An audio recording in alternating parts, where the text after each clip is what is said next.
1991 में कांग्रेस समर्थित चंद्रशेखर की सरकार थी। 1991 में भारत तंगी के हालात में था, अर्थव्यवस्था डूब रही थी और साथ ही साथ विदेश से सामान खरीदने के लिए डॉलर बचे नहीं थे हिंदुस्तान के पास। जब आप विदेश से सामान खरीदते हैं तो उन्हें आपको डॉलर में पैसा देना पड़ता है, इसलिए डॉलर संभाल के रखने होते हैं। डॉलर एक भी नहीं बचा था। भारत को तब अपना सोना गिरवी रखना पड़ा था। सोना गिरवी रखना देश के लिए बहुत शर्मनाक बात होती है।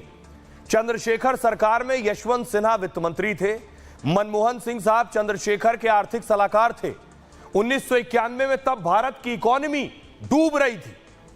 तब 47 टन सोना गिरवी रखकर कर्ज लिया गया। इस सोने के बदले 400 मिलियन डॉलर जुटाए गए थे। उस वक्त खास स्पेशल प्लेन से सोना ब्रिटेन भेजा गया था। सोना गिरवी रखे जाने की खबर लीक होने पर हड़कंप मच गया। मनमोहन सिंह को संसद में आकर सफाई देनी पड़ी। आज मोदी राज में भारत दुनिया की 5वीं अर्थव्यवस्था बन चुका है। भारत ने ब्रिटेन को जीडीपी में पछाड़ दिया है। अब 33 साल बाद भारत का यह 100 टन सोना जो आप देख रहे हैं, ब्रिटेन से करीब 1 लाख किलो सोना वापस आ गया है। आरबीआई ने 100 टन सोने की घर वापसी कराई है। इस सोने को भारत लाने में कई महीने प्लान बनाया गया। इस प्लानिंग में वित्त मंत्रालय और आरबीआई शामिल थे। साथ ही सरकार की दूसरे विंग की भी प्लानिंग चल रही थी।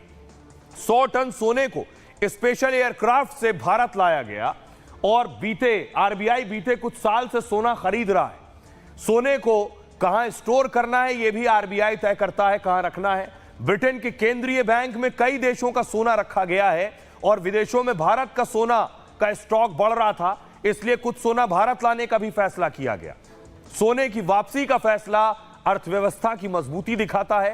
केंद्र सरकार ने इस सोने पर सीमा शुल्क में छूट दी। आरबीआई के भंडारण में इस 100 टन सोने को रखा जाएगा। 100 टन सोना और देश से लाने की अभी योजना चल रही है, यानी 100 टन सोना अभी और आना है। अब मैं आपको दिखाऊं ये सोना रखा कहां जाता है, किस तरह की जगह पर इसे रिजर्व किया जाता है।